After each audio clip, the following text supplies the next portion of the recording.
Democrat California Representative Nancy Pelosi was among those who tweeted after former President Donald Trump was indicted by Manhattan District Attorney Alvin Bragg. The announcement of the indictment came on Thursday, and it did not take long for Democrats to celebrate the unprecedented news.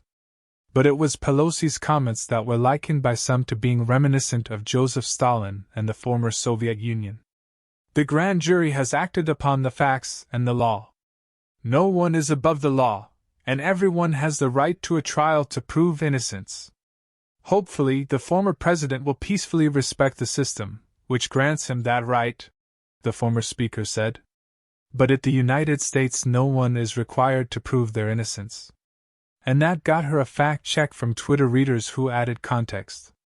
Ms. Pelosi mistakenly says that Trump can prove his innocence at trial.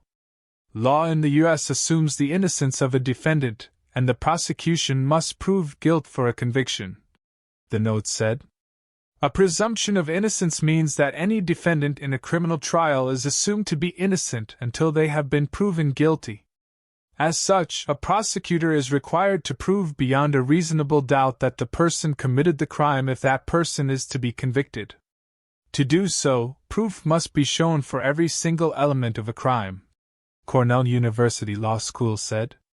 The right to prove innocence? This is America, not Stalinist Russia, Republican Missouri Senator Josh Hawley said. Nancy Pelosi is dead wrong here. Does she really have no clue that the burden is not on a defendant to prove their innocence at trial?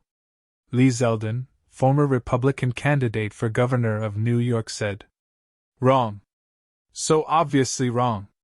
Most middle schoolers know this, at least they used to, when civics and the Constitution was respected in schools. Former New York City Mayor Rudy Giuliani said. You're innocent until proven guilty. Stalinist Pelosi. Prove innocent? It's innocent until proven guilty, moron. Or at least used to be. Fox News host Mark Levin said. All officers with the NYPD have been instructed to show up Friday morning in full uniform, following a Manhattan grand jury's indictment of former President Donald Trump on Thursday. The grand jury determined that sufficient evidence existed to indict Trump concerning the concealment of quiet money payments made to adult film actress Stormy Daniels in 2016, even though legal experts have expressed doubt about Trump's culpability, and though federal authorities passed on filing similar charges. The department has instructed its detectives to wear their full uniform, even those who typically dress in plain clothes, as the city prepares for potential unrest. Additionally, more law enforcement officers will patrol all 5 boroughs of the city, although there have been no credible threats reported, the Washington Examiner noted. The department remains ready and available to respond to protests and counter-protests, NYPD said in a statement to the Wall Street Journal, adding that the department will be working with state and federal authorities regarding safety protocols. Trump urged his followers to demonstrate on the streets of New York after initially alerting them to his potential arrest earlier this month. In the subsequent weeks, city and law enforcement authorities have convened to strategize security measures. Conversations between the NYPD and the FBI have centered on the likelihood that a criminal indictment against Trump could heighten risks to Manhattan District Attorney Alvin Bragg and his team, as reported by CNN. Additional subjects encompass courthouse safety and the prospect of demonstrations near the courthouse.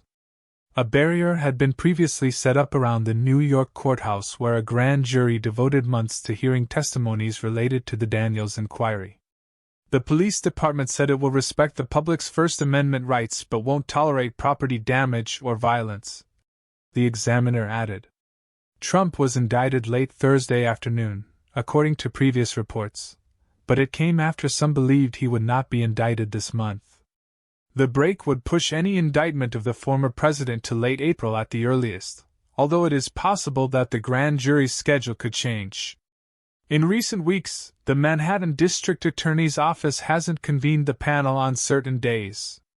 But it is District Attorney Alvin Bragg's prerogative to ask the grand jury to reconvene if prosecutors want the panel to meet during previously planned breaks, Politico reported earlier in the week. The grand jury, which heard testimony in the Trump case on Monday, isn't meeting Wednesday and is expected to examine evidence in a separate matter Thursday, the person said.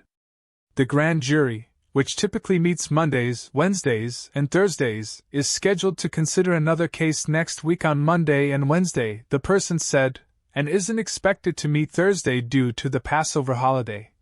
The outlet added.